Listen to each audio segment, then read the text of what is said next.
Good afternoon. On behalf of the Gettysburg National Military Park, let me welcome you to the battlefield and our midwinter talks. And this is an unusual one because it's going to be two rangers talking. And this all came about because I was sitting with Dan in his office one day talking about Longstreet and how he acted on different battlefields. And we came to the conclusion that Longstreet at Gettysburg wasn't acting any differently than he was on any other battlefield of the war. So we're going to be examining Longstreet at some of those battlefields. Dan's going to be talking about Blackburn's Ford and Manassas, and I'm going to tackle Chickamauga and the wilderness. We're going to try to keep our comments short, if we can, and then open it up to discussions. So we hope, that's why we have two chairs out here. So we hope by the time we're done, you'll have some good questions for us. If you don't, Dan's going to be asking me a lot of questions, okay? So I'd like to introduce now my partner, Dan Welch. Thanks, Carl. Well, good afternoon, everyone. Before we get into it, I'd like to begin by thanking my colleague, Karlton Smith. Over the last 20 years now, since I started here as an intern, Karlton has been just a phenomenal resource, mentor and colleague, and I've learned and been shaped a lot by his historical knowledge during that time period. And despite what modern books on James Longstreet will tell you, there is no one currently out there in the field of Civil War history that knows more about this figure than our very own Karlton Smith. So thank you, Karlton, for allowing me to join you today. Thank you. And for those that are watching at home later on YouTube, if you're keeping count, I don't know how we did it today, but there are 25 more people in the audience than Matt Atkinson's program several weeks ago.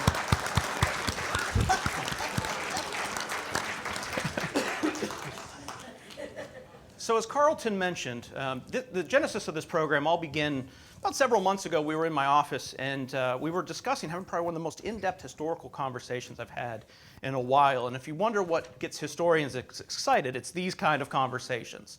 And we were talking about many of the myths that are used to describe Longstreet here at Gettysburg on the first 3 days of July 1863. And we started looking at some of the adjectives that historians and those writers and veterans of the lost cause decades in the immediate post-war era of the American Civil War used to describe Longstreet here at Gettysburg. We just put together a handful of them that have been used in the last 160 plus years. That Longstreet at Gettysburg was slow, that he was late, he was disobedient, obstinate, overbearing, defensive-minded, opinionated, ambitious, stubborn, willful, closed-minded, and small-minded, just to name a few.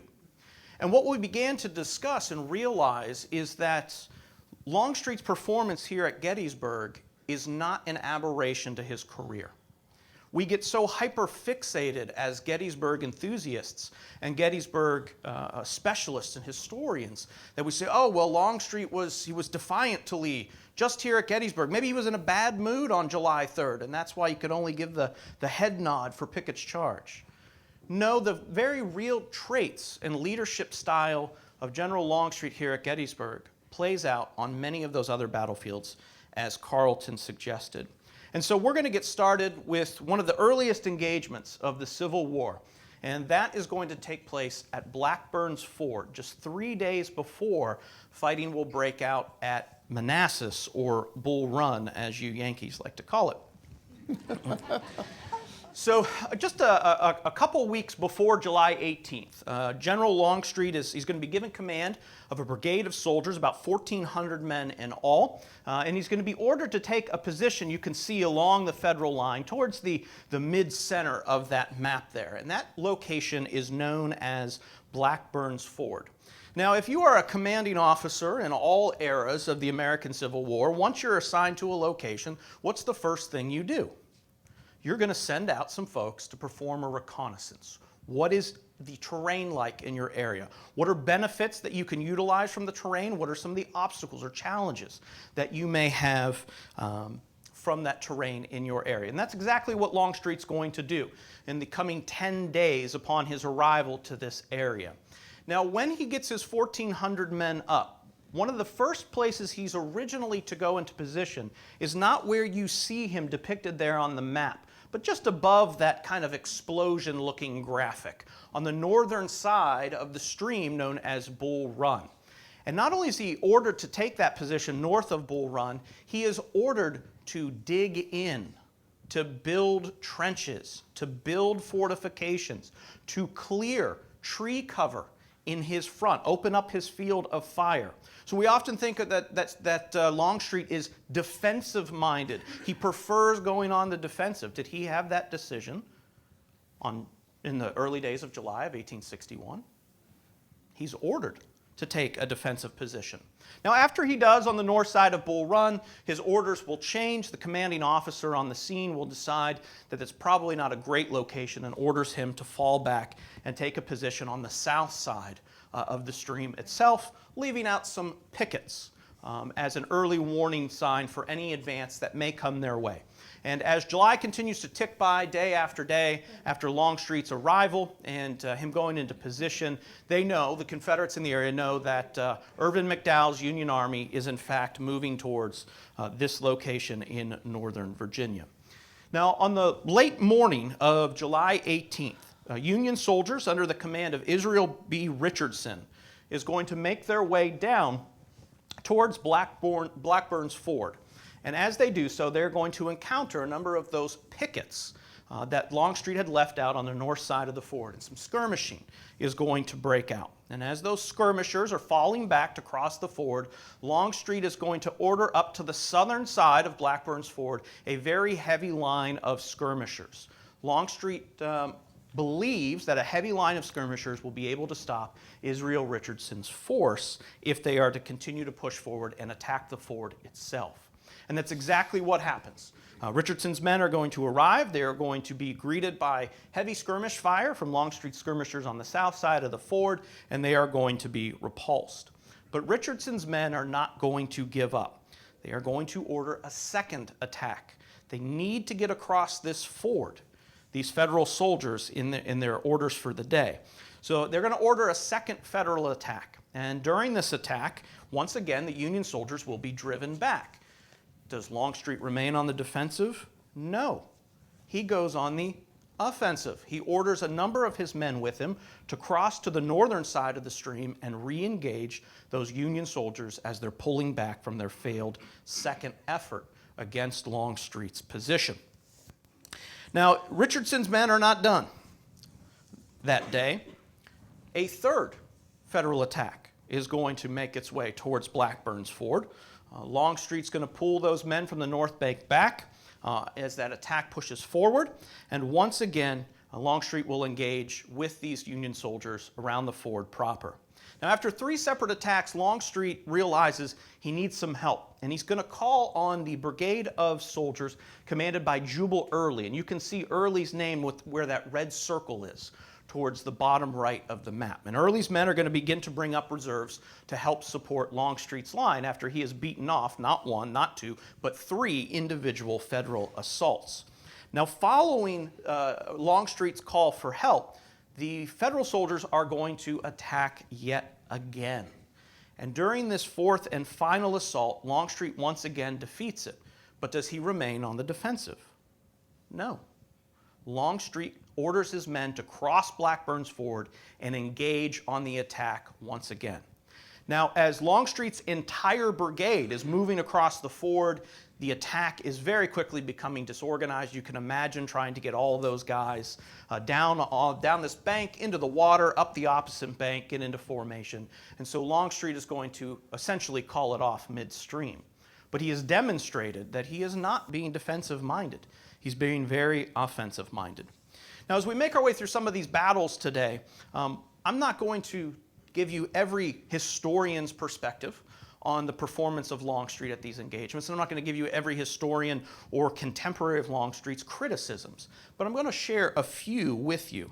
And one comes from a biography that focuses on Longstreet as not only the soldier, but the politician. It was released in 1952 by historians Donald Sanger and Thomas Hay. And this is what they had to write about the action at Blackburn's Ford on July 18th. They said, quote, "Longstreet ran great risk in attempting to cross raw troops under fire and build up a firing line on the north bank of Bull Run.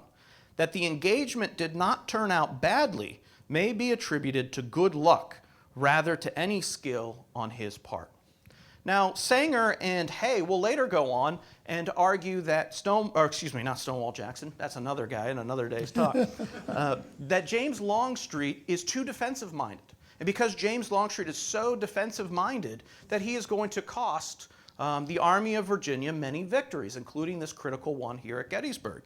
But you can't have it both ways. Earlier in the book, Sanger and Hay are saying, well, he should have never gone on the attack. He should have remained on the south side of Blackburn's Ford and the Bull Run. So which is it? So in quick review, let's look at some of those traits that describe Longstreet here at Gettysburg and apply them to the situation at Blackburn's Ford. Does Longstreet move slow? No. Longstreet moves with speed and he moves with alacrity. Every opportunity that Longstreet gets after those 4 individual attacks to cross Blackburn's Ford, cross the Bull Run River, and engage Union soldiers, he does. Was he late on any of those occasions? No. Was he disobedient? No. He followed all of his orders, even those that he disagreed with. Was he obstinate? A little. Was he overbearing? Could be.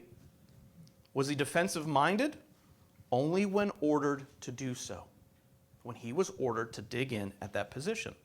Was Longstreet opinionated? You bet. He was absolutely opinionated. Was he stubborn? Oh yeah. He was not going to let any Yankees break his line at Blackburn's Ford on July 18th. And he used that stubborn will to ensure that Israel Richardson's men that day did not get across that position. Now let's move forward 3 days later to the fighting at Post-Manassas. And we're going to be talking about not only Longstreet's brigade, which is the rightmost red square you see on the map, but another brigade that is going to figure into the story of Longstreet on July 21st, 1861. Now, on this sector of the line where you see those red rectangles, there's not a lot of action for Longstreet throughout the entirety of the day on July 21st, 1861. If you look towards the top left of your map, you can see many other rectangles. That's where all the fighting's happening. Henry Hill, Matthews Hill. But for Longstreet and his men, his front is relatively quiet during the day. Although he is ordered not 1, not 2, not 3, not 4, but 5 different times to cross Blackburn's Ford and Bull Run and move back and forth all day. So by the end of the day, July 21st, he's getting a little frustrated. But between 5 and 6 p.m. on July 21st, Longstreet gets an order from General Joseph Johnston. And the order is for Longstreet, the rightmost rectangle, to join with the brigade of Millage Bonham, who's the left rectangle. Those brigades are to cross their respective fords, Longstreet at Blackburn's, Bonham at Mitchell's Fords, and begin to pursue the defeated Union Army. They're going to make their way north, and they're heading towards the top of the map, the center of the map, towards the Warrenton Turnpike. They've been ordered to cut off the Union Army's retreat to Centerville, which is located in the top right of your map. So they get these orders. Bonham's brigade is out front. They've crossed at Mitchell's Ford. They're moving down the Centerville Road, or the Centerville-Manassas Road. Longstreet's men cross at Blackburn's Ford for the 5th time that day, and they are joining up with Bonham's men, and they're pushing towards the retreating Union Army heading east down the Warrenton Turnpike. And as they're making their way there towards the Warrenton Turnpike, eventually they're going to come to a stop. And Bonham, who is senior to Longstreet, orders Longstreet's men to file off the road to the right into a woodlot. You can see some of those woodlots depicted on that rough sketched map. While they're going into position, Union artillery opens fire on Longstreet's men and on Bonham's men, and it unnerves General Bonham to the point that Bonham immediately suspends the advance in pursuit of these fleeing Union soldiers, and he orders not only his brigade, but he orders Longstreet's men to pack up and retreat. Let's get out of here. Now Longstreet rides over to Bonham, and he asks Bonham for permission to have some of his men charge that battery. Let's take the battery and continue the pursuit. We've got a real opportunity here to cripple Irvin McDowell's army. Bonham refused. And this is what Bonham said. He said, "We must go back, that a glorious victory might not be turned into a terrible disaster."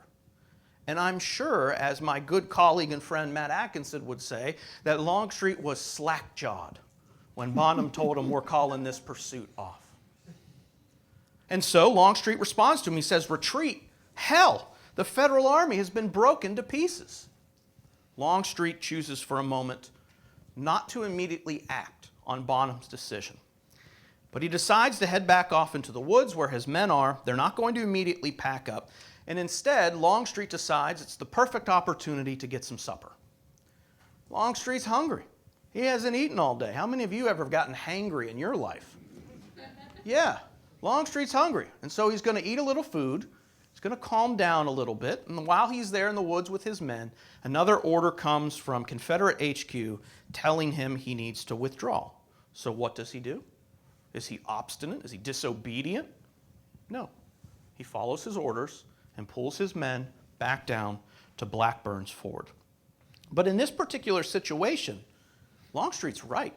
And there's very few that come to him to his defense following Post-Manassas, except someone that becomes very well known here at Gettysburg, Edward Porter Alexander. Alexander would later write this. He said, "In fact, the battle was treated as over as soon as the Federals retreated across Bull Run. It should have been considered as just the beginning, our part of it at least." So, I forgot these cool actions that I put in. You get to see them now. Government work for you. So, some of those myths here at Gettysburg about Longstreet, how did they play out at Post-Manassas? Was he slow? No. Again, Longstreet moved with speed and alacrity. Was he late? No. He sat in reserve all day. Was he disobedient? No, he followed all orders, including those he disagreed with. Can you imagine getting ordered to cross Blackburn's ford 1, 2, 3, 4, 5 times in one day while the rest of the battle's going on off to your left and rear? Was he obstinate? A little, but as I mentioned, he's hungry. Was he defensive-minded? No. He went on the attack immediately upon receiving those orders. Opinionated? You betcha. Stubborn? Oh yeah. He was not going to let Irvin McDowell's army get away that afternoon. Small-minded? Absolutely not. Longstreet sees the whole picture on the field and an opportunity to further cripple the Federal army. But in this instance, not allowed to do so. Now that brings us to a year later, into late August 1862. And we're going to talk a little bit about the Second Battle of Manassas, or as you, again, Yankees call it, Bull Run. Swap out some of my notes here. So we don't have time to get into the Second Manassas campaign. And if you feel like you got a really good handle on the Gettysburg campaign, I suggest you all start digging into the Second Manassas campaign. I'm going to throw out perhaps one of the most controversial historical arguments today. Is that the Army of Northern Virginia, the Confederate Army, their closest chance of victory, the most opportune moment, the best that they did on any battlefield of the American Civil War was at Second Manassas in late August of 1862. So Longstreet's men are not going to get to the battlefield till August 29th. General Stonewall Jackson has been fighting Union General John Pope and his elements of the Army of Virginia, as well as some elements of the Army of the Potomac, on August 28th at a place known as Bronner's Farm. Those Union soldiers are going to be augmented with more reinforcements. The battle is going to continue on August 29th, and Union soldiers are going to continually be thrown against Jackson's position between an area known as Groveton and Sudley Church. Now, Longstreet, with Lee riding with him and with his command, is going to miss the fighting of August 28th. They've got some of their own problems to deal with a little further west of Jackson's position, and an engagement that will become known as the Battle of Thoroughfare Gap. But on the morning of August 29th, Longstreet's column is beginning to arrive off of Jackson's right flank. Leading the marching column is none other than the famed Texas Brigade. They are going to arrive to the area about 9 a.m., and over the next 3 hours, the rest of Longstreet's column is going to pour in, about 25,000 men altogether. Longstreet's going to supervise their placement on the battlefield, and he reports to General Lee at about noon on August 29th. And he tells Lee that his men are in position, everyone's here, we're ready to assist. What is your plan? And the plan is what you see on this map. General Lee immediately wants to order Longstreet to attack. And again, from Post-Manassas, that Warrenton Turnpike, there it is. The Confederate line is pictured on the left side of the map in the light gray, the Union line there on the dark blue. But Lee wants to order Longstreet's command to attack down the Warrenton Turnpike and to attack the Union Army's left flank and rear. Now Longstreet, like at Post-Manassas, just a little over a year earlier, 13 months earlier, Longstreet is going to tell General Lee, it's a great plan, but we've not done any reconnaissance. My men are in position, but we have no idea what is in our front, what is off our flank, and what is in our rear. Before I launch this attack, I need to know what kind of terrain I'm dealing with and what are the odds stacked against me. That doesn't seem like an unreasonable request, does it? So Longstreet gets the green light from Lee. Longstreet goes and performs this reconnaissance. And after about 1 to 2 hours, Longstreet returns to Lee. And he tells Lee, we've got a problem. The reconnaissance has reported a large amount of soldiers heading from the area of Manassas coming down upon my right flank and rear. I don't know how many of them there are. I don't know if it's infantry, artillery, if it's cavalry. I don't suggest at this point in time that we attack. And Lee gets a little frustrated. And I think Lee for a moment doubts Longstreet's reconnaissance and his scouting work. So Lee's decided, all right, I'm going to perform my own reconnaissance on foot. And as Lee and Longstreet are discussing this, as this is happening, they receive word from Jeb Stuart. And the word they get from Jeb Stuart is that there is a Federal column of infantry and artillery coming down on Longstreet's flank and rear. And as they're getting this report from Stuart, some shots ring out. And Longstreet rides back to his command, and a brief skirmish is going to open up on the far right end of the Confederate Army on the Manassas battlefield. This takes about 30 minutes or so. And as the skirmishing dies down, Longstreet reports back to Lee and tells him that he was able to get a good handle of information on that column, and it turns out that the column is not looking to attack any further. He's able to read the field, and that they are significantly outnumbered by his own, Longstreet's own force. So those enemy troops aren't going to be a problem. But while Longstreet is delivering that updated information to Lee, up rides Jeb Stuart himself. And Lee and Longstreet are going to listen to Stuart's latest intelligence report, which is that these troops are, yes, in fact, in the area, but they are not going to prove a problem. So what do we do next? So Longstreet and Stuart, both standing there, look at Robert E. Lee, who's the commanding general, and say, what are your orders? Lee doesn't have orders immediately for him. He takes a little time. And he comes back a while later. We don't know the exact amount of time, but it was enough that Stuart decided to get off his horse and go take a nap. And he tells Longstreet, when Lee's ready with his orders, come wake me up. Lee comes back, and Lee decides, we're going to follow the same first plan that we had earlier today on the 29th. I want you to attack down the Warrenton Pike into the Union Army's left and rear. Now Longstreet once again says, okay, not a problem, we can do this, but it's now about 4:30 in the afternoon. What's our biggest enemy at that point? Daylight. It's not the Union Army. So Longstreet proposes something that is reacting to the on-field situation. And that is, we don't launch the full assault. We launch what's called a reconnaissance in force. I'm going to send my men on an offensive action to not only determine what's in front of me, but to create a wedge into that Union position. And then on the following morning, on August 30th, we will launch a daylight attack, a dawn attack, utilizing the spot we gained tonight as a jumping off point. Sound familiar? Longstreet and Lee and Stuart come to an agreement on that. Is Lee 100% happy that he does not get the attack he asked for on August 29th? Absolutely. Is it the right call?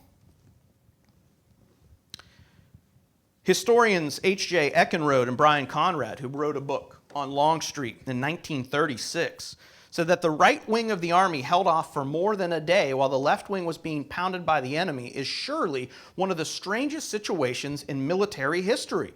That this occurred was due to Longstreet's extreme reluctance to advance. He wanted to fight a defensive action. Historian William Piston, on his book on Longstreet in 1987, said Longstreet may have been remembering Blackburn's Ford, where he had witnessed the power of the defensive. It was his prerogative as second in command to offer advice, but the decision would, of course, be Lee's alone. Lee, in this case, decided to remain on the defensive for the rest of the day. Now, on the following day, we need this map. The following day, the battle's going to resume on August 30th. Throughout the morning hours, nothing happens. Longstreet's attack doesn't go forward because there's no renewed activity on the Union side of the lines. And the day slowly begins to slip away. And the Confederate High Command, Longstreet, Jackson, Lee, Stewart, they're preparing to make a march around the right flank of the Union Army and rear once again because they think this is it. The battle's over.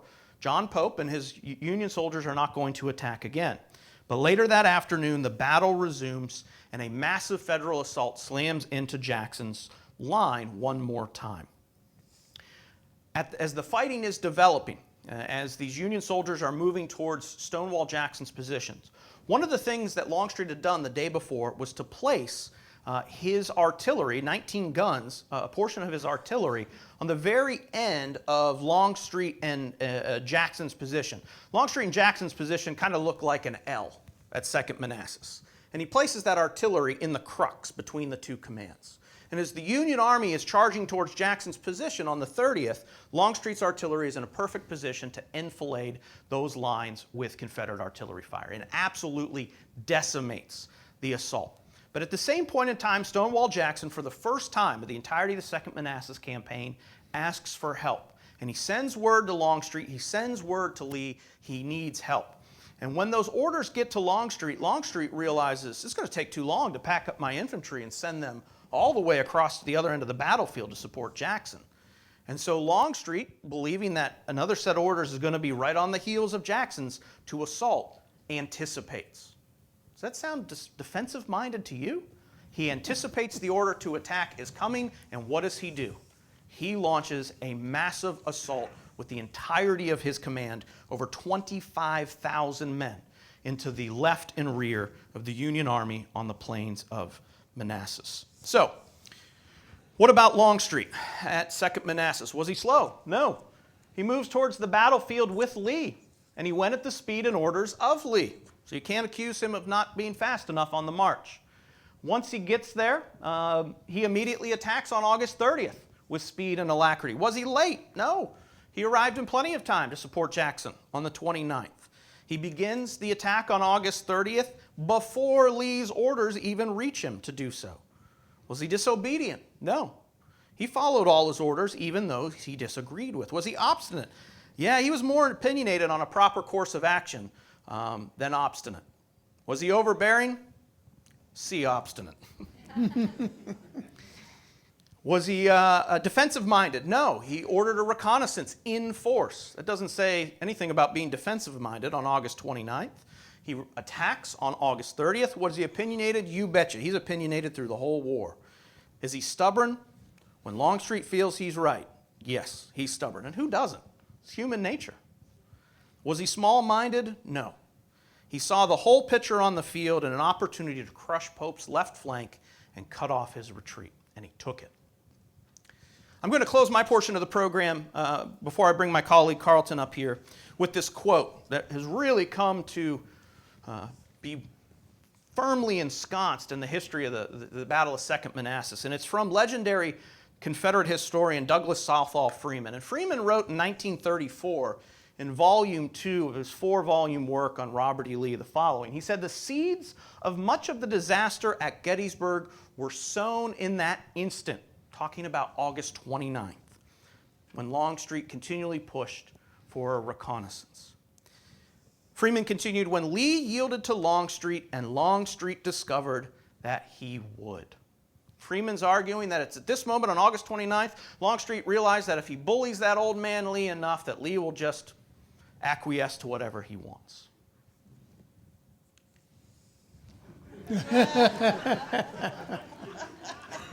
I now bring up my colleague Karlton, who's going to look at the battles of Chickamauga and the Wilderness.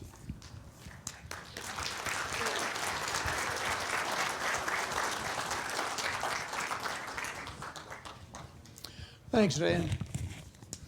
Well, without getting into a discussion of the Western concentration plan, suffice it to say that by September 1863, even Robert E. Lee realized that Braxton Bragg and his Army of Tennessee needed some help.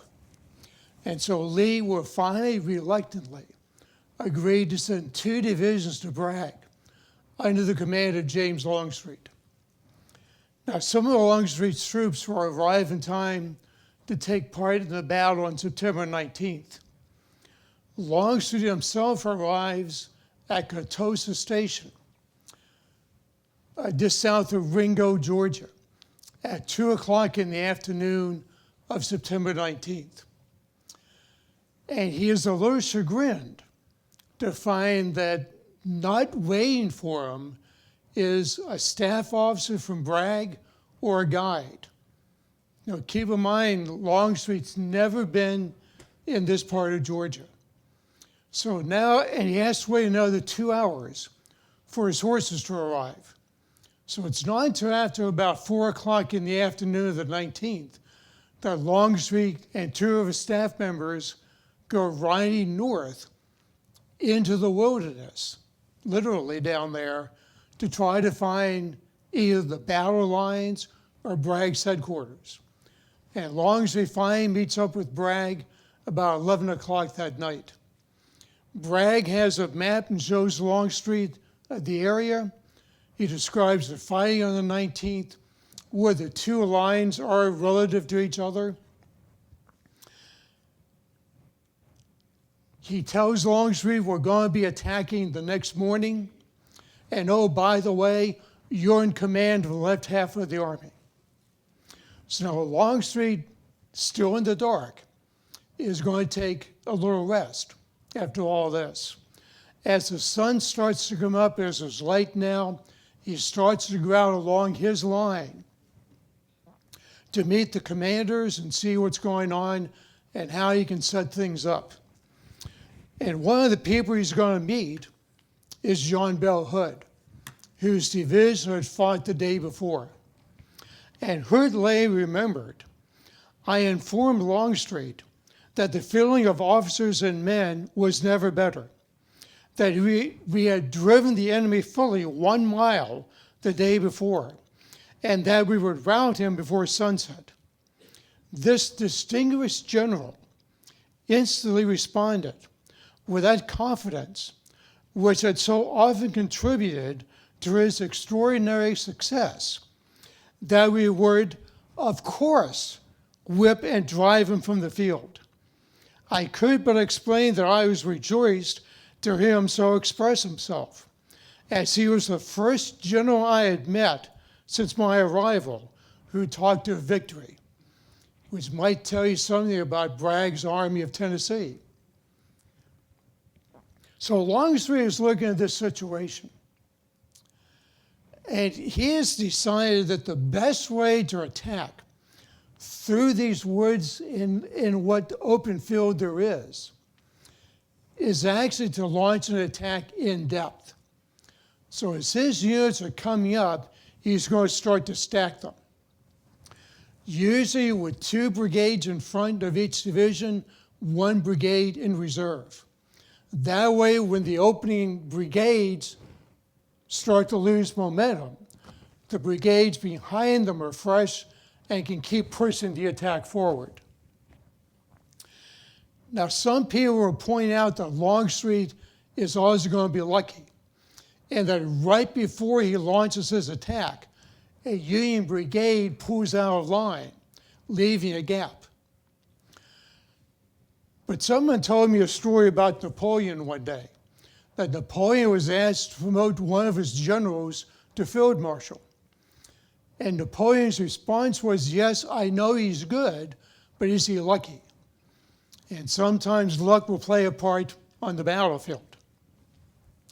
So this is what the line kind of looks like just prior to Longstreet's assault. And you want to pay attention to the area kind of right in here with Reynolds. So this is what the Union line looks like prior to Longstreet's breakthrough. And that's what it looks like afterwards. What was the middle of the Union line is now the right flank. And Longstreet's men are continuing to push forward. But Lieutenant Colonel Mark C. Searle, Longstreet's very efficient chief of staff, seized an opportunity for Major General Stuart to launch an attack against Union troops moving across his front. So Searle goes up to Stuart, points this out to him, and says, as Longstreet's chief of staff, I'm authorized to tell you this, and you can go ahead and do it in the name of Longstreet. Where Stuart, of course, is not from the Army of Northern Virginia. It's from the Army of Tennessee. And when Bragg gave you an order, you obeyed it. And in this case, Stuart said he had orders to stay there, and he can't move from that position until he is sure the order comes direct from Longstreet. So Searle tells Stuart to get ready, and I'm going to go off and try to find Longstreet. And Searle went off and said, I was often lucky he did find him after an eager chase. Longstreet's thunderous tones need not be described when the first words of explanation, he sent me back with orders to Stuart to fall on the reinforcing column with all his power. And now Stuart does that because he has his order from Longstreet. But Longstreet's attack, because of the way he had organized this attack in depth, is going to drive through the right flank of the Union Army and send that in full-scale retreat back towards Chattanooga. Longstreet's men then turned and tried to take on Thomas's position, but can't break through his lines. And that gives Thomas enough time to pull out and head back towards Chattanooga as well. The day after the battle, September 21st, Major General John C. Breckinridge, former Vice President of the United States, now on the Confederate side, reportedly rode down his line of men, shouting that Longstreet is the man. Now, after this, Longstreet is good. I should give you one other footnote. General Stuart, among other things, was also a classmate of Longstreet's at West Point. So both from the class of 1842. After this, Longstreet gets into dispute with Bragg about tactics and strategy. And Longstreet said the only thing Bragg did after Chickamauga that was good was order the investment of Chattanooga. And that was about it. Bragg basically just wanted to sit where he was. Now, he is going to say he doesn't have any pontoon trains. He doesn't have enough supplies for his men. But Longstreet was thinking he should have been more aggressive immediately after the battle. He might have trapped the Union Army in Chattanooga better than what he did. President Davis has to come down to try to straighten out this revolt among the senior officers of Bragg's army. And Bragg's going to remain in place as commander of the Army of Tennessee. But to deal with Longstreet, they decided to send him to Knoxville with very little supplies. He has no wagons for his supplies. What he does have, he's really outnumbered by Ambrose Burnside at Knoxville. But Longstreet tries to take the position anyway, is beaten back, and then he moves into East Tennessee. But so long as he's in East Tennessee, he's a threat to Union forces in Tennessee itself. In fact, even when Grant became lieutenant general and commanding general of the armies, he wanted to stay in Tennessee so he could personally deal with Longstreet, because he felt the next big battle of the war was going to be in East Tennessee. But Grant is going to be brought east, and eventually Lee's going to recall Longstreet from East Tennessee as well. So now they're getting set up for the spring campaign of 1864. Grant's idea was to move the Army of the Potomac through an area called the Wilderness, beat Lee on the march, and get out in a more open country so he can meet Lee out in the open. Lee anticipates the move, and he moves his troops, Ewell and A.P. Hill, into the Wilderness to stop Grant. Among other things, Lee felt all these woods would negate Grant's superior artillery. So Longstreet's at Gordonsville. He now receives orders to join Lee and the rest of the army in the area of the Wilderness. At one point, Longstreet's troops covered 32 miles in 24 hours over roads that are not very good. Keep in mind, he's down in Virginia, not in Pennsylvania. No turnpikes down there. The roads he's on are not very well maintained, especially during the war. In some cases, as men said, they had to go through the brambles and the briars. They tried to make shortcuts. When they got into an open field, the guides lost track of where the path was. So this is not an easy march. But on the second day of the battle, on May 5th, about 5 o'clock in the morning, Winfield Scott Hancock and his Second Corps of the Army of the Potomac are pushing against A.P. Hill. And they are starting to drive Hill's men back from their position. The line looks almost like it's going to break up. And everybody's wondering, where's Longstreet? Because Longstreet was supposed to be there at dawn. It's going to be a couple hours after that. But on his way up there, as they were passing Parker's store, one of the artillerymen at that point saw them.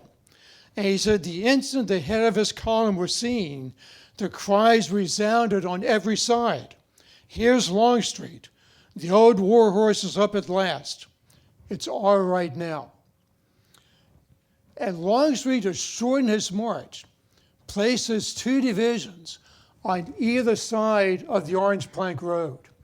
So instead of the two divisions coming up in column, they're now marching side by side to cut down on the amount of time to get there.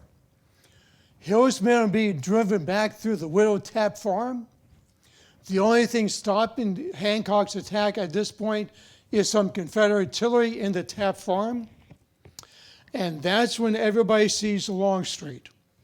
One of the artillerymen in the Tap field said, everything broke loose as General Longstreet in person rode past.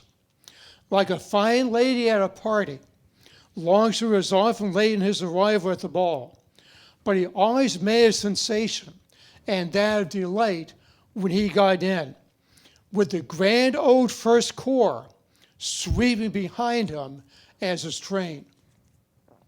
Now, Longstreet takes a quick assessment of the situation. Some of Hancock's men are coming up on the edge of the Widow Tap field, and he decides to take his two columns and launch essentially another attack in depth. And here you can see it. The brigades stacked behind each other, not in a straight line of battle, but stacked behind each other. So again, when one brigade starts to lose momentum, the other one can push forward.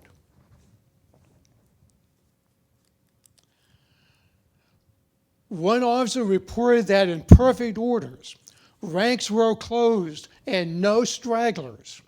These splendid troops came on, regardless of the confusion on every side, pushing their steady movement onward like a river in the confusion of troubled human waves around them. Mark C. Searle, Longstreet's chief of staff, later remembered, never did his, Longstreet's, great qualities as a tenacious, fighting soldier shine forth in better light. I have always thought that in its entire splendid history, the simple act of forming line in that dense undergrowth, heavy fire, and with the Third Corps men pushing to the rear through the ranks, was perhaps its greatest performance for steadiness and inflexible courage and discipline. And the discipline is the big thing here. These men are forming a line in the wilderness. Hill's men are trying to make their way through that line as they're forming. Hancock's just on the other side. And yet these men are moving up with precision and discipline. So it shows the discipline Longstreet can instill in his men. And Longstreet does succeed in stopping Hancock's attack and starting to push it back. But Longstreet's not satisfied with that. Lee had sent his chief engineer, Major General Martin Smith, who just happened to be another graduate classmate of Longstreet's. And he was able to find a railroad embankment in the middle of the woods. So Longstreet tells, again, Mark C. Searle, get some brigades together, put them down here, and head them off in the right direction. Now, the guy in charge of this is going to be William Mahone with his Virginia Brigade. And they pushed through the wilderness and slammed right in the left flank of Hancock's line, forcing Hancock back here to the Brock Road. But again, Longstreet's not satisfied. He wants to keep the attack going forward. At one point in the middle of the road, he has a conference with Joseph Kershaw, commanding McLaws' division, and he has a discussion with Brigadier General Micah Jenkins. Kershaw is going to continue the attack on his side of the road, and Jenkins will renew the attack on the north side of the road. While they're talking about that, and Longstreet also is going to want to launch another attack on Hancock's flank. He's not satisfied with just pushing Hancock back to the Brock Road. He wants to turn that whole position and drive Hancock and maybe Grant out of the wilderness and across the Rapidan River. That's what Longstreet has in the back of his mind. As they're in the middle of the road talking about this, Mahone's brigade,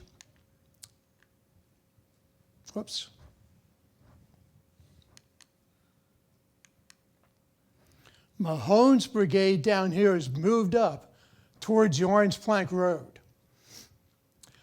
The 12th Virginia had to go around a fire near the road. So they actually ended up on the other side of the Orange Plank Road. They realized their mistake, did an about face, and started to come back. Jenkins' brigade is in the middle of the road, still in column. They had brand new uniforms, which were so dark, they looked almost blue, not gray. So you've got the smoke of the battle, the woods themselves. The 12th Virginia coming back opens fire on troops they see on the other side of the road. The rest of Mahone's brigade were returned the fire at first, and then somebody yells, "Show your colors." And the color bearer of the 12th Virginia will step out in the middle of the road so everybody can see them. And Jenkins' brigade was getting ready to return all this fire. And in the middle of this,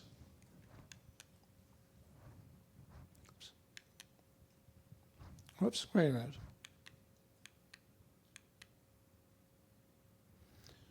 And in the middle of this, Kershaw is talking to Jenkins about the details of the attack. But right in the middle is Longstreet and this cavalcade of officers. Jenkins is going to get hit in the head and mortally wounded. 2 of Kershaw's staff officers are going to be killed. When Kershaw saw what Jenkins' men were going to do, he rode over in front of them and yelled out, "They're friends." But the damage was already done. Longstreet himself is going to get hit in the back underneath the shoulder blade. The bullet would travel up and come out of his throat. Now, Longstreet himself was a big guy, 6'2", about 200 pounds. Not fat, but just a big guy. But Mark Cicero said the bullet hit him with enough force that it lifted him off the saddle. So that's a good indication the bullet came from behind and not from the top. But Longstreet eventually is taken off his horse by his staff officers. He's bleeding profusely from the throat. He's got bloody froth in his mouth. But despite that, Longstreet is telling his staff, "I want to see General Field."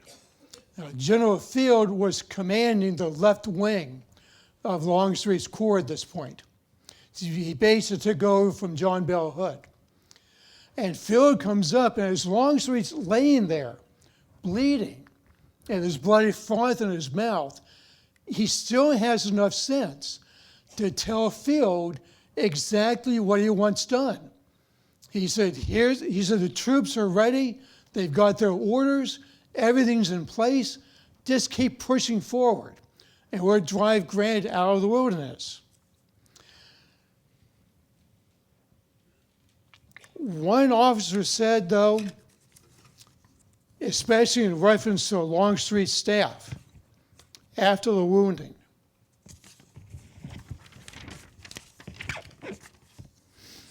that I never on any occasion during the 4 years of the war saw a group of officers and gentlemen more deeply distressed. They were literally bowed down with grief. It was not alone the general they admired who had been shot down. It was rather the man they loved. So that gives you an idea of Longstreet and his staff. Longstreet is going to be taken to the rear. Lee now comes up. He's going to take charge, and he halts the attack. He believes the units are too disorganized, and he wants to make everything organized again before they launch an attack. By the time they do that, Hancock has fortified his line along the Brock Road and secured it for Grant. And that's why Grant, when he decides to leave, heads south towards Spotsylvania instead of back across the river. But General Hancock himself,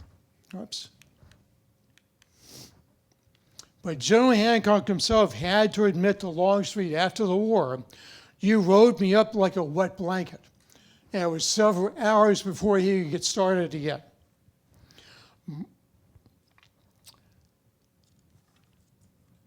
Again, Mark Cicero said that Longstreet directed me to hasten to General Lee, report what had been accomplished, and urge him to continue the movement he was engaged on.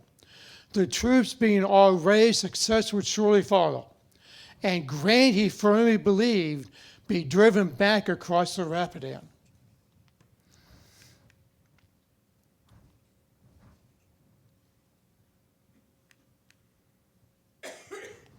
Colonel Walter Taylor, one of Lee's staff officers after the war, said, "I have always thought that had General Longstreet not been wounded, he would have rode back that wing of General Grant's army in such manner as to have forced the Federals to recross the Rapidan. A strange fatality attended us. Jackson killed in the zenith of his successful career, Longstreet wounded when the act of striking a blow which would have rivaled Jackson at Chancellorsville in its results. In each case, the fire was from our own men. A blunder, call it so. The old deacon would say that God willed it thus. Now, he talked about Longstreet here, the wilderness, and Chickamauga. And in both cases, he's arriving on the battlefield, especially at the wilderness. He's never been there before, but in both cases, he can look at the battlefield and get an immediate sense of what's going on. And he knows his men are going into, maybe he has no idea what's going to happen, but he's hoping this attack in depth is going to be enough to stop Hancock and break through at Chickamauga. And at the wilderness, it was also said as his men were lining up, Longstreet was riding down in front of them to encourage the men and give them their directions.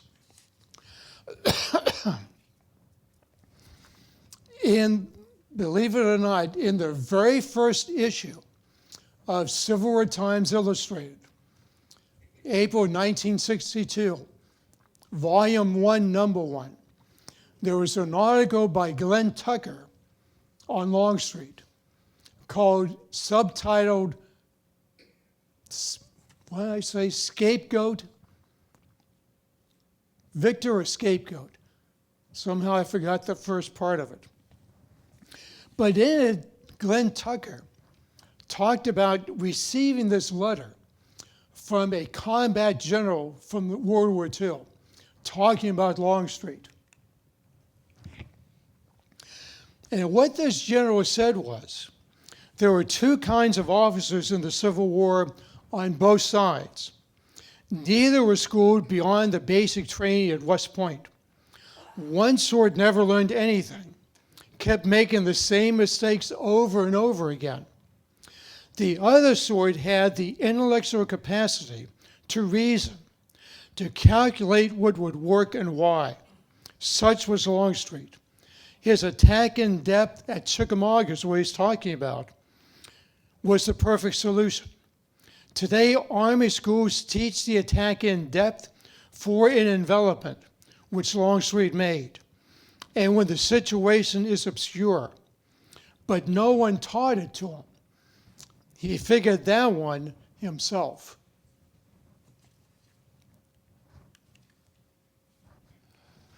All right, so as Karlton said, we're going to move into the discussion portion of the program. We hope you have some questions for us. If not, we can get you all started. If you do or do not want to stay for the discussion portion of the program, feel free to head on out. No skin off our teeth on that. We could sit here and talk about Longstreet for hours. So we understand that you may have things to do and places to go. So with that, let's go ahead and get started. Any questions? Right here down front. Yep. Yeah, so the question is in regards to my comment saying that, the finest moment for the Army of Northern Virginia was at Second Manassas and perhaps not another battlefield like Chancellorsville or Gettysburg. That historical opinion began with former Park Service historian and author of the only campaign study on Second Manassas, John Hennessy. And Hennessy goes into great depth arguing and defending that argument on many aspects as to why this is the Confederacy's finest moments. And he looks at it from a standpoint of the Army as a whole, and he also looks at it on individual levels. Stonewall Jackson in his wing of the Army is firing on all cylinders. Longstreet's wing of his Army firing on all cylinders. There are very few mistakes being made amongst the Confederate high command in the days and weeks leading up to what would be the Battle of Second Manassas and then on the field itself. So this is the closest chance that the Confederates have at completely destroying our Union Army on the battlefield. And a large part of that has to do with Longstreet's assault on August 30th, 1862. Second Manassas is how the Confederate Army was supposed to operate, Yes. in a sense. Jackson holding down a defensive position, and Longstreet coming in to deliver the sledgehammer blow. So if Lee thought Longstreet was defensive minded, you wouldn't have him in that situation.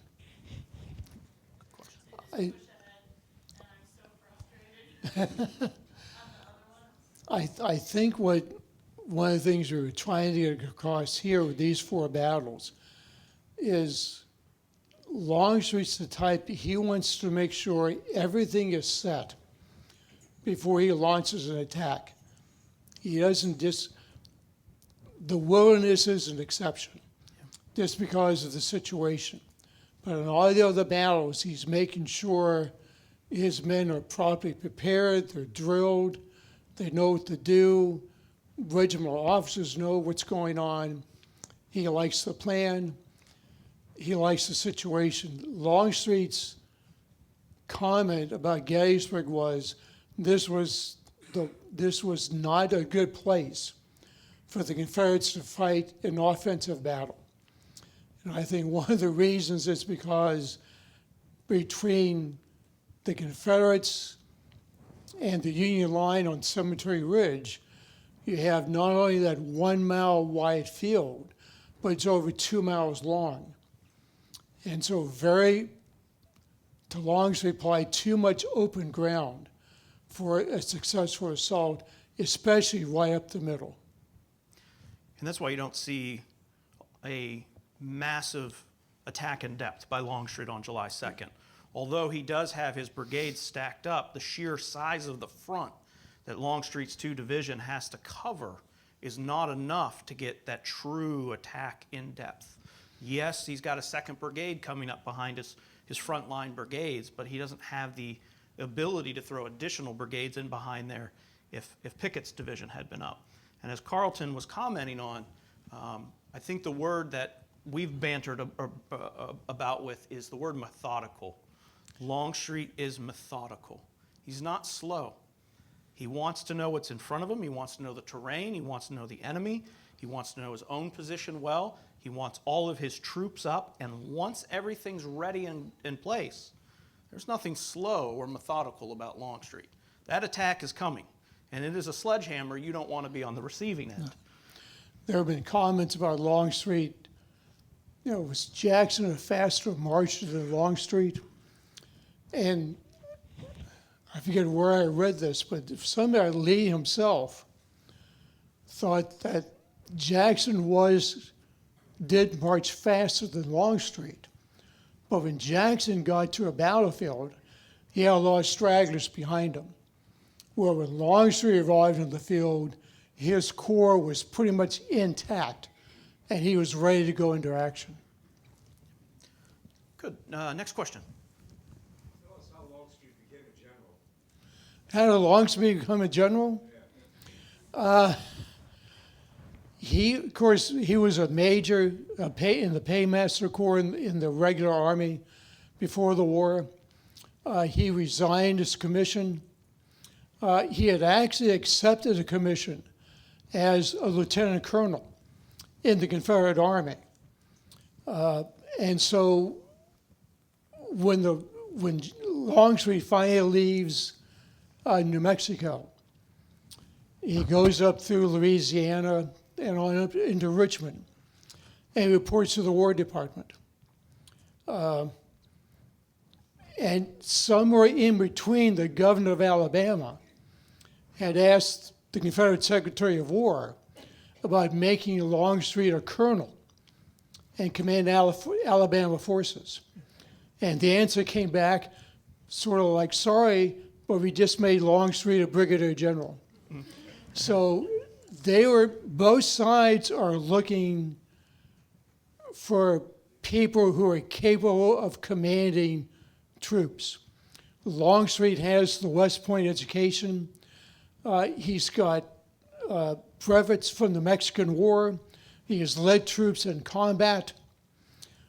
He's been an adjutant, so he knows all the paperwork involved in running a regiment. And so he's a good man to command a brigade. And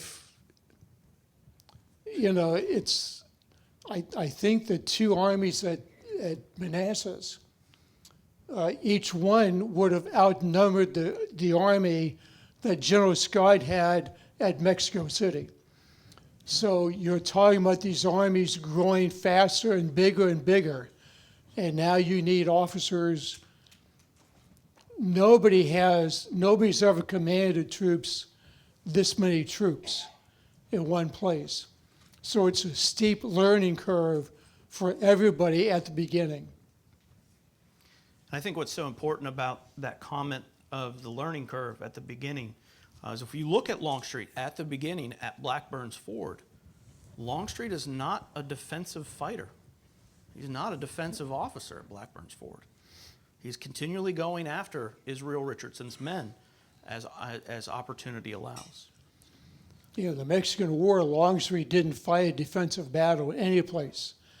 Every battle he's fought in the Mexican War, Palo Alto, Resaca de la Palma, Chapultepec, Churubusco, those were all offensive actions.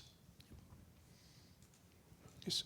When you were talking about Manassas, In particular, just the one opportunity at Second Manassas, but certainly once Lee takes command in the late spring, early summer of 1862, the initial grand Confederate strategy in the Eastern Theater is get these Union armies out of Virginia. And so that's where you see Lee starting to shift forces to deal with the new Union Army that's developed in the wake of the Peninsula Campaign. That's Pope's Army of Virginia. It's going to be largely a campaign of maneuver. And as those maneuvers are happening, it's pushing the theater, the Eastern Theater, the center of that theater further and further north, away from the Richmond capital and back towards D.C. So I don't know. tied in a little bit with him. They're two separate campaigns, not being coordinated. Yeah. Bragg, of course, is going to fight the Battle of Perryville in Kentucky and lose that. And Lee, of course, will get a stalemate at Antietam. So that Confederate high tide, if you will, in August, September 62 is going to get rolled back at that point. And keep in mind, in the Western Theater, in April, Grant's taken Fort Donelson and Fort Henry and cracked that whole line. So the Confederates, that's something I don't think the Confederates could recuperate from. Both sides are looking to have a unified grand strategy across multiple theaters during the conflict, and it's an incredibly hard ask. There is some very rare instances where you'll see some cooperation and grand strategy across the two theaters, but not anything in a significant way. You have to wait for Grant to come along. And then he and Sherman are going to try to coordinate their movements as best they can. So the question, I'm going to turn it over to Karlton here, but just so we get it for the folks at home on YouTube, the question is in regards to Longstreet's contemporaries during the war, writing one way about him versus the reputation or narrative that develops about Longstreet's role in the war here at Gettysburg or other battlefields in the wake of the war and during the lost cause. And then set those opinions against what Karlton and I talked about today is basically a challenge to that historiography. So, Karlton? Generally speaking, Longstreet's contemporaries tend to look up to him. They thought he was Lee's right-hand man. There was one report at one time in the war that the three leading generals in the South, Lee, Beauregard, and Joe Johnston, all wanted Longstreet as their second in command. So that tells you something right there. You dare hear stories that people say, well, Lee should have gotten rid of Longstreet because of Gettysburg. If Lee wanted to get rid of Longstreet, he had plenty of chances to do it. He could have kept him out in the Western Theater after they sent him out there. After his wounding, Lee could have told Longstreet, oh, don't bother to come back, just take care of your wound. But Lee couldn't wait for Longstreet to get back, especially after his wounding. Longstreet wrote to Lee and said something about that he would take a lower position if someone, he didn't put it this way, but he was implying, if you can find somebody healthier than I am to put in my place. But Lee didn't want anybody else. He wanted Longstreet. And so Longstreet came back in October of '64 and was basically placed in the defenses of Richmond. He's in charge of defending the capital itself. And his first day on the front line was men realized he was back. A cheer went up all along the line. So his men never forgot Longstreet, even in the post-war years. Wherever Longstreet showed up, he was given cheers after cheers by his ex-men. He gets in trouble in the post-war years because he basically is telling the South, you know, we fought this war, we gave it our best shot, and we lost. And it's up to the victors to set the terms of what's going to happen next. So Longstreet encouraged the people of the South to accept Reconstruction, work through it the best way we can. We have to accept black suffrage. And Longstreet was an outspoken advocate of black suffrage, which of course is not going to set him too right in the South. He became a Republican, accepted an appointment from his friend General Grant, and just to throw this out, Longstreet had been a long member of the Episcopal Church. And he found out even the church didn't want him. So he became a Catholic at that point. I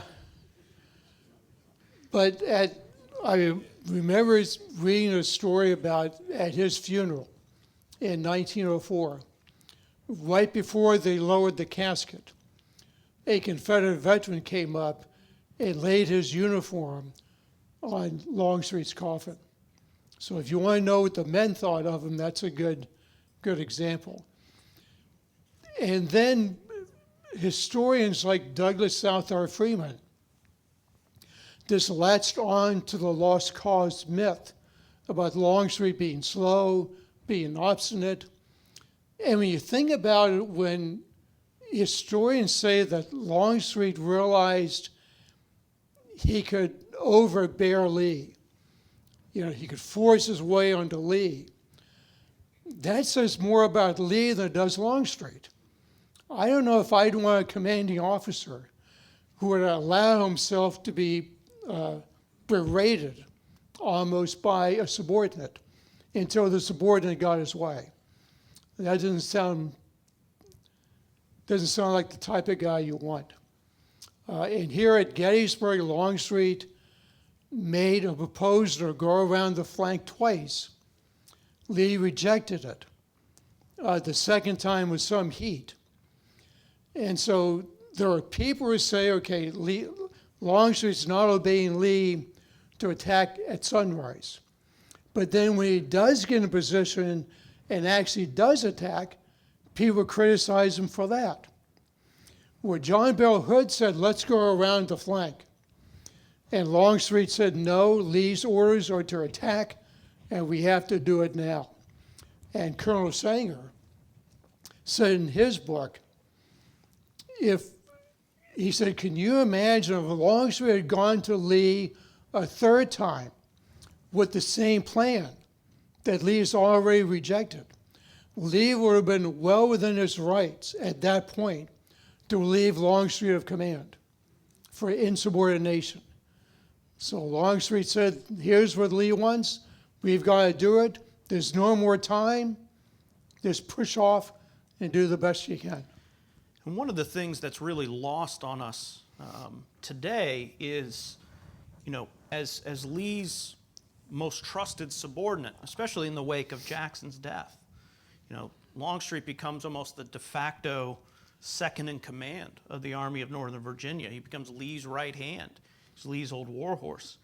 It's part of Longstreet's duty to speak up against plans that are being made by Lee, to challenge them, if they're wrong, or provide alternative solutions to the challenges they see on the field. That doesn't necessarily mean he's obstinate and overbearing or insubordinate. And at the case here at Gettysburg, he's presented that plan twice. Lee has said no twice, and that's the end of the story. That's why he doesn't allow Hood to go to Lee directly. Lee's given his orders. He's done it twice. That's it. He's going to follow those orders. One thing, not to correct Dan or anything, but one thing to remember is when the Confederate Congress came out with its list of lieutenant generals, Longstreet is number 1, and Jackson, I think, is 4 or 5. So by rank, Longstreet is the senior lieutenant general in the entire Confederate Army. And so that automatically made him second in command to Lee. Yep. All right, we had one up there that's been waiting for a while. Yes, sir. So the question is in regards to Longstreet orders a countermarch on July 2nd. Does that play into the idea of Longstreet being slow? And then can you expand a little bit, Karlton, on the march itself? The countermarch is about 5 miles altogether. So Longstreet starts at about 1:45 or so. He starts the whole march about 1:45. By 3:30 in the afternoon, his artillery is opening fire, and his infantry's moving into position. So that's 2.5 hours. 2.5 hours on a 5-mile march. And that's about what you should expect of men marching on good roads. And these are not good roads. Longstreet's got to move on. McLaws at one point said they went down one road that was so narrow they had to break files to the rear, which means they went from a column of 4s to a column of 2s to make the march. So 5 miles in 2.5 hours, that's not being slow. Again, the purpose for that was for him to be able to move his men into position without being seen by the Union signal station on Little Round Top. Another question. After the battle and after the war, were the guys from Virginia pioneered on Longstreet? Yeah, you'd have to say that. Juba Early and William Pendleton are leading the charge on that. Pendleton Juba Early was actually, was he the editor, president of the Southern Historical Society? And so, especially in those first few volumes of the papers, it's all pretty much anti-Longstreet, with Juba Early doing most of the writing. Juba Early, you always have to take with a bag of salt, or you showed him. At least. I think Edwin Coddington in the Gettysburg campaign said something to the effect that sometimes, and this isn't an exact quote, but it was in reference to Early, sometimes your hindsight becomes your foresight. In other words, and keep in mind what Juba Early was writing about Gettysburg, where he's meeting with Richard Ewell, who's Ransom, not Ransom. Yeah, those guys had all died before Juba Early started to write. So there was nobody around who could contradict what he was saying. And so that's why people have relied on Juba Early's account than anything else. But you have to look at other things and then look at Juba Early. Yes, sir. Yeah, the question is, didn't Early wait until after Lee died? They all did, because Lee would not allow any open criticism of his officers during the war, and they knew he wasn't going to allow it after the war. So yeah, they had to wait till Lee was safely in the grave to do something. And that's reflected contemporaneously with the Battle of Gettysburg. That's why Lee asks not Longstreet, but Pickett to rewrite his report. Lee's not going to allow criticisms of other officers in these official reports that are going to be filed with the War Department and eventually make their way into Southern newspapers. Yes, ma'am. Well, first of all, let me respond to government's never wrong. So Park Service interpreters, we've gotten it right all along. And it's certainly not from park historians that Yeah. you get that negative image of Longstreet. It's more from Southern historians and people until the 1980s, 1990s. Yeah.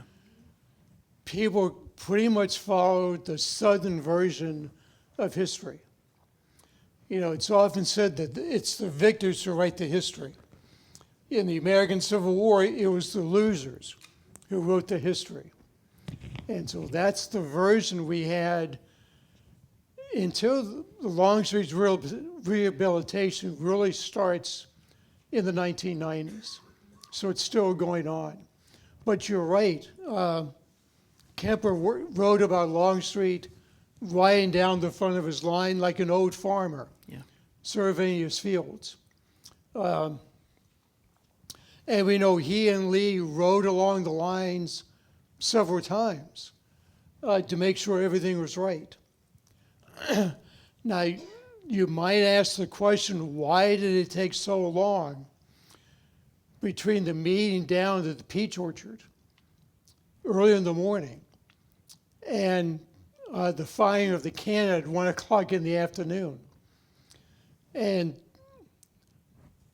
a former Army officer told me, I'm going to clean this up for you a little bit. He said, if you're going to mess up, do it in front of your commander. So Lee is with Longstreet most of that morning of July 3rd. And if he's not moving fast enough or anything like that, it's up to Lee to tell him to get moving faster. But apparently, according to Alexander, the artillery line on Longstreet's front wasn't set up until about 11 o'clock in the morning. And then they have to make sure the artillery line is set up along A.P. Hill's front. How much cooperation is Hill and Longstreet having? Do Pettigrew and Trimble understand their part in the attack? So all that has to be understood before the cannonade can even start. So that's why it's taking till 1 o'clock in the afternoon to get going. Good time for maybe one or two more. So, well, I think you need to. Well, there's two components to that. It's hard to argue the what ifs because we don't know what would have happened. But there are such things or situations that we refer to as tactical redeployments. And those have been used on battlefields throughout the history of warfare. And Colonel Sanger in his book Yep. brought that up. Yes. He said, was Longstreet suggesting a tactical move or a strategic move? Yep. And Sanger concluded from studying Longstreet's other maneuvers on other battlefields, he was suggesting a tactical move around the flank. Yep. But to do that on July 2nd, after the troops were in position, would mean no attack on July 2nd. Because if you move Hood around, then you have to move McLaws around. Then you've got to move Anderson down. And then you've got to fill in behind him. So all that's going to take time, which Lee doesn't have on July 2nd. And so that's why they have to launch the attacks from where they are. And that's when you start seeing the blending of the tactical versus the strategic. The tactical redeployment and the time that Karlton's talking about would affect the strategy that Lee has for the Army. And Lee likes to utilize what's known as the initiative when he comes up with these strategic plans, and to some extent, tactical level as well. And once you eat up all that time for a tactical redeployment, you would yield the initiative to, in this case, the Union Army in Meade. And that's something that Lee is unwilling to do. Lee is at his best. Every campaign, every battlefield you look at that Lee does well, Lee maintains the strategic initiative at all times. When Lee is on his heels, he does not have that initiative. So it's an uncomfortable place for Lee to operate on if he does not have that initiative. That's one of the things Grant takes away from Lee after the Wilderness. He's not going to allow Lee to take the initiative again. And so Lee has to fight defensive battle all the way from Spotsylvania down to Petersburg. We got one more, and then, yep. Yes. That is a mixed bag It's of an answer. Lee visits over on Culp's Hill after the battle on July 1st, Yes. get an assessment from Buell, what's going on. And Lee at that point seriously considered moving Ewell's corps away from Culp's Hill and bringing it around to the right flank of the army. Ewell comes over to Lee later on and says, my guys can take the position, let me to have a crack at it. And Lee, late on the night of July 1st, says, go ahead. July 2nd, Lee is conducting a reconnaissance of the Union line, mainly down along Cemetery Ridge towards the high ground at the Round Tops. He, again, though, goes over to Ewell on July 2nd, has another talk with him, and again is suggesting the idea of Ewell moving around to the right. And Ewell convinces Lee again to let him stay there. He can take the position. And Lee says, okay, if you think you can do it, go ahead. And now Lee comes back towards Seminary Ridge to get the report on the reconnaissance. At one point, he goes over to Hare's Ridge. And that's where I think he meets with McLaws. He didn't meet with the McLaws on Seminary Ridge. It's back on Hare's Ridge. And after that, with Lee is hearing, keep in mind, Ewell's orders for July 2nd is you start a diversionary attack when you hear Longstreet's guns. And when somebody over on your side hears Longstreet's guns, they start a diversionary attack in favor of it, although it's coming too late in the day. Ewell does report that he received an order from Lee to renew the attack the next day. Now, it's significant to understand that Lee did not meet with any of his corps commanders on the night of July 2nd. So how Lee intends to have this concert of action, this coordination, I'm not sure how he was planning to do that without all three corps commanders right there looking over a map, finding out from each of them what's happened that day and planning the next day's moves. If he had done that, he might not have. Now keep in mind, Lee's plan on July 3rd, initially, was the same plan he had for July 2nd, which was to launch an attack all along the length of the Union line. There's going to be two exceptions on July 3rd. His troops will launch attacks from ground they gained on July 2nd, which means Longstreet can launch attacks from Devil's Den, the Wheatfield, places like that. Plus, Longstreet will have the addition of Pickett's Fresh Division. Okay? Those are the only two changes. And then Longstreet took it on himself to try to find a route around the Round Tops so he didn't have to tangle with them again. And that's when Lee comes up and says, no, we're not doing it. Plus, Slocum had launched a counterattack at 4:30 in the morning against Culp's Hill.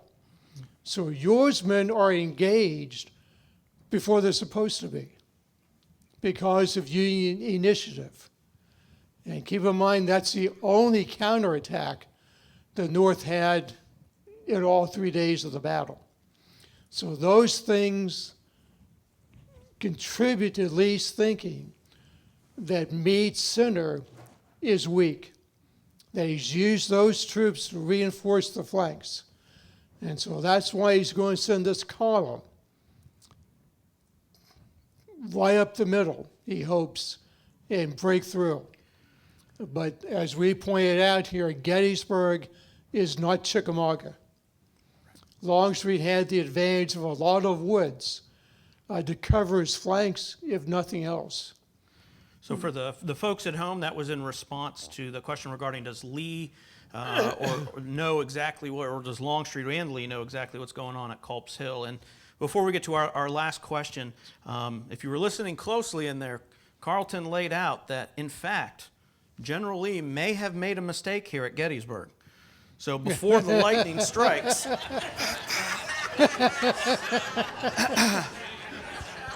we will have our final question. Ralph? Boy.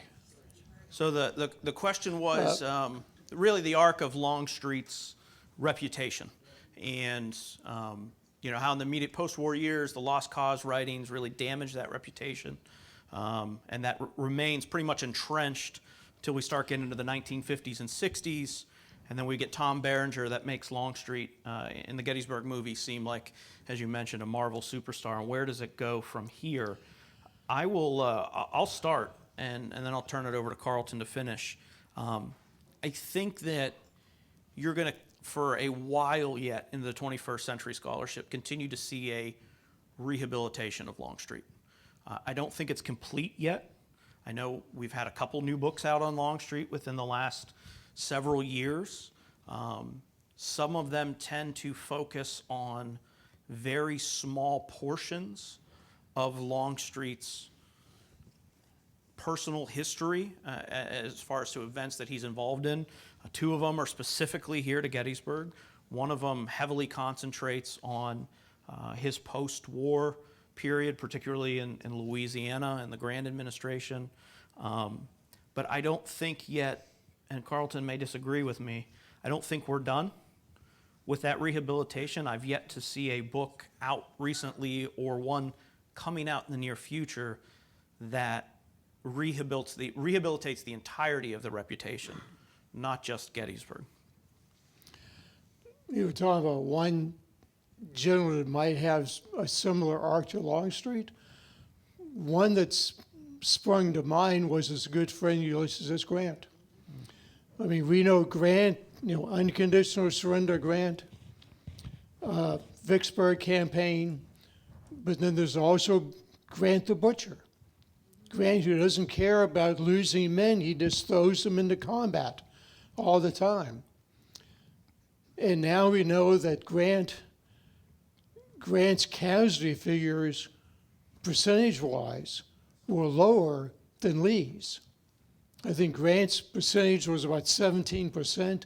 Lee's was over 21%. So you have to question who's... And then recently, Grant's reputation keeps getting bounced back and forth. And now, by some, he is seen as this great general of the war, who, by coordinating all the armies that nobody had done before, was able to defeat the Confederates. And keep in mind, Grant comes east in March of 1864. Or excuse me, it's actually...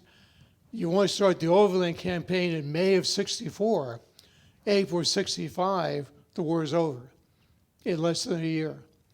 And that's what Grant's assignment was in the war. And that's what he does. And then you have his reputation as president, which isn't very good. But again, it's a situation where Grant's men, just like Longstreet, were kind of always there for him. When he was at reunions, they would give him standing ovations. Mark Twain said he was at a reunion one day. Grant was on the stand. Everybody was clapping and cheering. He said Grant was just sitting there. He's just taking it in. He's a very humble individual. And then he has one of the biggest funeral parades in New York City history, with a very nice mausoleum on East River Drive. So remember, it's a mausoleum. So if next time somebody asks you who's buried in Grant's tomb, the answer is nobody, because he's above ground. Okay, so he's not buried there. So Grant's one that I can think of. Lee might be another one. I mean, Lee is slowly being reevaluated for some of his decisions on the field. And depending on who you talk to, Lee is not necessarily this great general.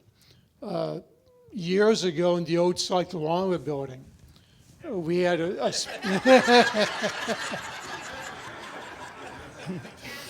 we had a speaker series like this, and I forget who the speaker was, but he came on and he was going to give a talk on the 3 greatest generals in American history.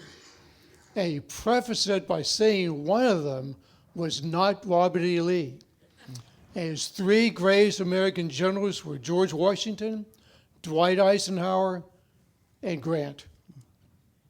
And every question you got after that was, why didn't you include Lee in the mix? So I think Lee needs some rehabilitation as well.